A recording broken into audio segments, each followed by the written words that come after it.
السلام علیکم۔ ہماری آج کی کہانی کا عنوان ہے ایک سوتیلی ماں اور اس کی لالچی بیٹی۔ دور دراز ایک پہاڑ پر ایک چھوٹا سا گھر تھا۔ اس گھر میں ایک بیا نام کی لڑکی رہتی تھی۔ بیا اپنی سوتیلی ماں اور سوتیلی بہن کے ساتھ اس گھر میں رہ رہی تھی۔ بہت عرصہ پہلے بیا کی والدہ وفات پا چکی تھیں اور اس سے پھر کچھ عرصے بعد اس کے والد کا بھی انتقال ہو گیا تھا، اور اسی سب کے بعد وہ اپنی سوتیلی ماں کے گھر رہا کرتی تھی۔ سوتیلی ماں اس کے ساتھ بالکل بھی اچھا سلوک نہیں کرتی۔ وہ اپنی بیٹی کے لیے اور خود کے لیے بہت اچھا کھانا بناتی، جبکہ بچا کچا کھانا بیا کو دیا کرتی تھی۔ لیکن بیا نے کبھی بھی اس کی شکایت ان سے نہیں کی تھی، اور وہ صبر شکر کر کے اپنی زندگی گزار رہی تھی۔ ہر روز کھانے کے بعد بیا کو اپنے گھر سے تھوڑا دور ایک کنویں پر پانی لے جانے کے لیے جانا پڑتا تھا، کیونکہ اس کی سوتیلی ماں سارا کام اسی سے کرواتی تھی۔ وہ کنواں اس کے گھر سے تھوڑا دور تھا۔ اسی طرح ایک دن کھانا مکمل کرنے کے بعد وہ پانی بھرنے کے لیے اس کنویں کی طرف چل دی۔ جب وہ پانی لینے کے لیے جا رہی تھی تو راستے میں گزرتے ہوئے اس کی نظر ایک خشک پودے پر پڑی، جسے دیکھ کر وہ رک گئی اور سوچنے لگی کہ یہ پودا تو بہت ہی زیادہ سوکھ چکا ہے، مجھے اسے پانی دینا چاہیے۔ تو اچانک اسے خیال آیا کہ قریب ہی ایک دریا بہتا ہے، اس سے وہ پانی بھر کے اس پودے کو دے سکتی ہے۔ اس نے ایسا ہی کیا اور اس دریا سے تھوڑا سا پانی لیا اور وہ پودے کو دیا۔ جیسے ہی اس نے پودے کو پانی دیا تو وہ پودا فوراً سے ہرا بھرا ہو گیا، جسے دیکھ کر وہ بہت ہی زیادہ خوش ہوئی۔ اس کے بعد وہ آگے بڑھی، کیونکہ اسے دیر ہو رہی تھی اور اسے پانی لے کر گھر واپس لوٹنا تھا۔ جیسے ہی وہ آگے گئی تو اس نے دیکھا کہ ایک بوڑھی خاتون راستے میں گر چکی تھی۔ وہ آگے بڑھی، اس نے بوڑھی عورت کو سہارا دیا اور اٹھا کر اسے ایک کرسی پر بٹھایا۔ بوڑھی عورت نے اس کا شکریہ ادا کیا اور پھر بیا اس بڑھیا کو اس کے گھر تک چھوڑنے کے لیے چلی گئی۔ اس کے بعد پھر وہ کنویں کی طرف گئی تاکہ وہ پانی لے کر گھر جا سکے۔ جیسے ہی وہ کنویں کے پاس گئی تو وہاں پر ایک لڑکی موجود تھی جو بہت ہی زیادہ خوبصورت تھی۔ وہ کوئی عام لڑکی نہیں تھی، بلکہ وہ ایک پری تھی۔ جب بیا وہاں پر پہنچی تو اس پری نے اس سے پوچھا کہ تم نے راستے میں ایک پودے کو پانی دیا اور ایک بوڑھی عورت کی مدد کی، تو تم نے ایسا کیوں کیا؟ اس پر بیا نے جواب دیا کہ پودا بالکل خشک ہو چکا تھا، اس لیے میں نے اسے پانی دیا، کیونکہ یہ بہت اچھا کام ہے، اور بوڑھی عورت بھی گر چکی تھی تو اسے میں نے سہارا دے کر کرسی پر بٹھایا اور اس کے گھر چھوڑ کر آئی، اور یہ بھی ایک اچھا کام تھا۔ اس پر اس پری نے جواب دیا کہ وہ کوئی پودا یا بوڑھی عورت نہیں تھی، بلکہ وہ میں ہی تھی جو کہ شکل بدل کر وہاں پر موجود تھی، اور تمہیں آزمانا چاہتی تھی کہ تم کیسی لڑکی ہو۔ مجھے تمہاری یہ بات بہت ہی اچھی لگی، اسی لیے میں تمہیں تحفے میں ایک خزانہ دوں گی۔ اس پر اس پری نے اپنی جادو کی چھڑی گھمائی اور وہاں پر بہت ہی زیادہ خزانہ جادو سے اکٹھا کر لیا، جسے دیکھ کر بیا بہت ہی حیران ہو گئی۔ اس کے بعد اس پری نے دوبارہ سے اپنی جادو کی چھڑی گھمائی اور بیا کو ایک خوبصورت سی شہزادی میں تبدیل کر دیا۔ بیا اب بالکل ہی مختلف نظر آ رہی تھی، بالکل ایک شہزادی کی طرح۔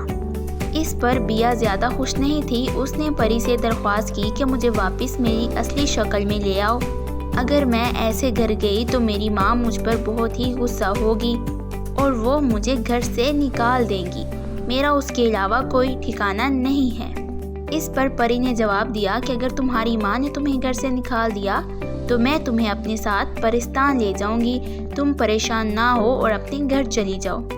یہ کہتے ہی وہ پری وہاں سے غائب ہو گئی، اور بیا نے وہ خزانہ اٹھایا اور گھر کی طرف آ گئی۔ جب وہ گھر پہنچی تو اس کی سوتیلی ماں اور سوتیلی بہن اس کا انتظار کر رہے تھے، کیونکہ گئے ہوئے اسے بہت دیر ہو چکی تھی۔ وہ گھر پہنچی تو اس کی سوتیلی ماں اس سے پوچھا کہ تمہیں یہ خزانہ کہاں سے ملا اور تم نے اتنا قیمتی لباس کہاں سے خریدا ہے، جسے پہن کر تم بالکل ایک شہزادی کی نظر آ رہی ہو۔ اس پر بیا نے جواب دیا کہ جب میں کنویں پر پانی لینے گئی تو وہاں پر ایک پری تھی، اس نے مجھے یہ خزانہ دیا اور مجھے یہ خوبصورت لباس دیا اور بالکل ایک شہزادی بنا دیا۔ اس پر اس کی سوتیلی بہن بہت ہی حیران ہوئی۔ وہ بہت ہی زیادہ لالچی تھی، وہ بھی چاہتی تھی کہ اس کے پاس اتنا زیادہ خزانہ ہو اور اسے بھی اتنا ہی اچھا لباس ملے۔ اس نے ایسا ہی کیا اور وہ بھی اس کنویں کی طرف بھاگی گئی تاکہ اسے بھی وہ پری وہاں پر ملے اور وہ بھی اس سے خزانہ اور لباس لے کر آئے۔ بیا کی سوتیلی بہن وہاں سے نکل آئی۔ ادھر بیا کی سوتیلی ماں نے اس سے وہ خزانہ بھی چھین لیا اور اسے کہا کہ تم اب میرے گھر میں نہیں رہ سکتی، میری بیٹی بھی اتنا خزانہ لے آئے گی اور وہ بھی اتنا اچھا لباس پہن کر ایک شہزادی بن جائے گی، ہمیں تمہاری کوئی ضرورت نہیں ہے، تم ہمارے گھر سے چلی جاؤ۔ یہ کہتے ہوئے اس کی سوتیلی ماں وہاں سے چلی گئی اور بیا زاروں کی طرح بیٹھ کر رونے لگی۔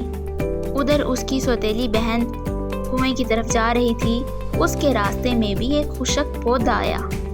اس نے بالکل بھی اس پودے پر توجہ نہیں دی کیونکہ اسے تو یہ لالچ تھا کہ وہ جلدی سے جا کر خزانہ اکٹھا کر لے۔ اس نے اس پودے کو پانی نہیں دیا اور وہاں سے بھاگتی ہوئی چل دی۔ راستے میں اس نے بھی ایک بوڑھی عورت کو دیکھا جو کہ گری پڑی تھی۔ اس نے اس کی بھی مدد نہیں کی اور وہ اپنے منزل کی طرف بھاگی جا رہی تھی۔ آخر کار وہ کنویں کے پاس پہنچ گئی اور اسے بھی وہاں پر ایک پری کھڑی نظر آئی۔ اس نے جاتے ہی پری سے کہا کہ مجھے بھی وہ خزانہ اور اچھا لباس دو جو تم نے میری بہن کو دیا ہے۔ پری سمجھ گئی کہ یہ بیا ہی کی سوتیلی بہن ہے جو کہ لالچ میں یہاں بھاگی آئی ہے۔ پری نے اس سے پوچھا کہ تمہارے راستے میں ایک خشک پودا آیا اور ایک بوڑھی عورت جو کہ گر چکی تھی، تو کیا تم نے ان دونوں کی مدد کی؟ اس پر اس لڑکی نے جواب دیا کہ نہیں، میں ان کی مدد کر کے اپنا وقت ضائع نہیں کرنا چاہتی تھی۔ اگر مجھے آنے میں دیر ہو جاتی اور تم یہاں سے چلی جاتی تو میں یہ خزانہ اور خوبصورت لباس تم سے کیسے لے سکتی تھی؟ وہ لڑکی پری پر زور زور سے چلانے لگی اور کہنے لگی کہ مجھے دیر ہو رہی ہے، جلدی کرو اور مجھے خزانہ دو اور ایک اچھا سا لباس بھی دو جیسا لباس تم نے میری بہن کو دیا ہے۔ اس پر پری کو اس پر بہت ہی زیادہ غصہ آیا کیونکہ وہ بہت ہی بدتمیز لڑکی تھی اور اس کے دل میں لوگوں کے لیے ذرا بھی رحم نہیں تھا۔ تو پری نے غصے کی حالت میں اپنی جادو کی چھڑی گھمائی اور اسے ایک بدصورت سی چڑیل کی شکل میں تبدیل کر دیا، اور ایسا کرتے ہی پری وہاں سے غائب ہو گئی۔ وہ لڑکی اپنی یہ حالت دیکھ کر زاروں کی طرح رونے لگی اور واپس اپنے گھر کو لوٹی۔ ادھر بیا بیٹھی رو رہی تھی تو وہ پری وہاں پر اس کے پاس نمودار ہوئی۔ بیا اسے دیکھ کر بہت ہی زیادہ خوش ہوئی۔ پری نے اپنی جادو کی چھڑی کو گھمایا اور اسے لے کر وہاں سے غائب ہو گئی۔ وہ پری بیا کو ایک پرستان میں لے گئی اور اسے بھی ایک پری بنا دیا، اور اب بیا ایک پرستان میں ایک پری کی طرح رہنے لگی تھی اور بہت ہی زیادہ خوش تھی۔ ادھر وہ سوتیلی ماں اپنی بیٹی کا انتظار کر رہی تھی کہ کب اس کی بیٹی آئے۔ جب اس نے دیکھا کہ اس کی بیٹی ایک بہت ہی زیادہ بدصورت شکل میں تبدیل ہو چکی ہے تو وہ اسے دیکھ کر زاروں کی طرح رونے لگی۔ اس کی ماں اپنا سر پکڑ کر بیٹھ گئی اور رونے لگی کہ یہ ہمارے ساتھ کیا ہو گیا۔ ان دونوں کو اپنے لالچ پر بہت ہی زیادہ افسوس ہوا۔ انہیں کیے کی سزا مل گئی تھی جو انہوں نے بیا کے ساتھ کیا۔ انہوں نے بیا کے ساتھ بہت ہی غلط سلوک کیا تھا، اس سے ہمیشہ کام کروایا اور ہمیشہ ڈانٹ کر رکھا، خود اچھا کھایا اور اسے بالکل بھی اچھا کھانا نہیں دیا۔ اس کی سزا انہیں مل چکی تھی۔ اس کے بعد وہ ساری زندگی اسی طرح افسوس میں گزارنے لگی کیونکہ اس کے علاوہ اب ان کے پاس کوئی بھی حل نہیں تھا۔ تو اس کہانی سے ہمیں یہ سبق ملتا ہے کہ کبھی بھی کسی کے ساتھ زیادتی نہیں کرنی چاہیے۔ اگر ہم کسی پر ظلم کرتے ہیں یا زیادتی کرتے ہیں تو اس کے بدلے میں ویسا ہی انجام ہمیں ملتا ہے۔ اور اس کہانی سے ہمیں یہ بھی سبق ملتا ہے کہ لالچ بھی نہیں کرنا چاہیے کیونکہ لالچ بہت بری بلا ہے۔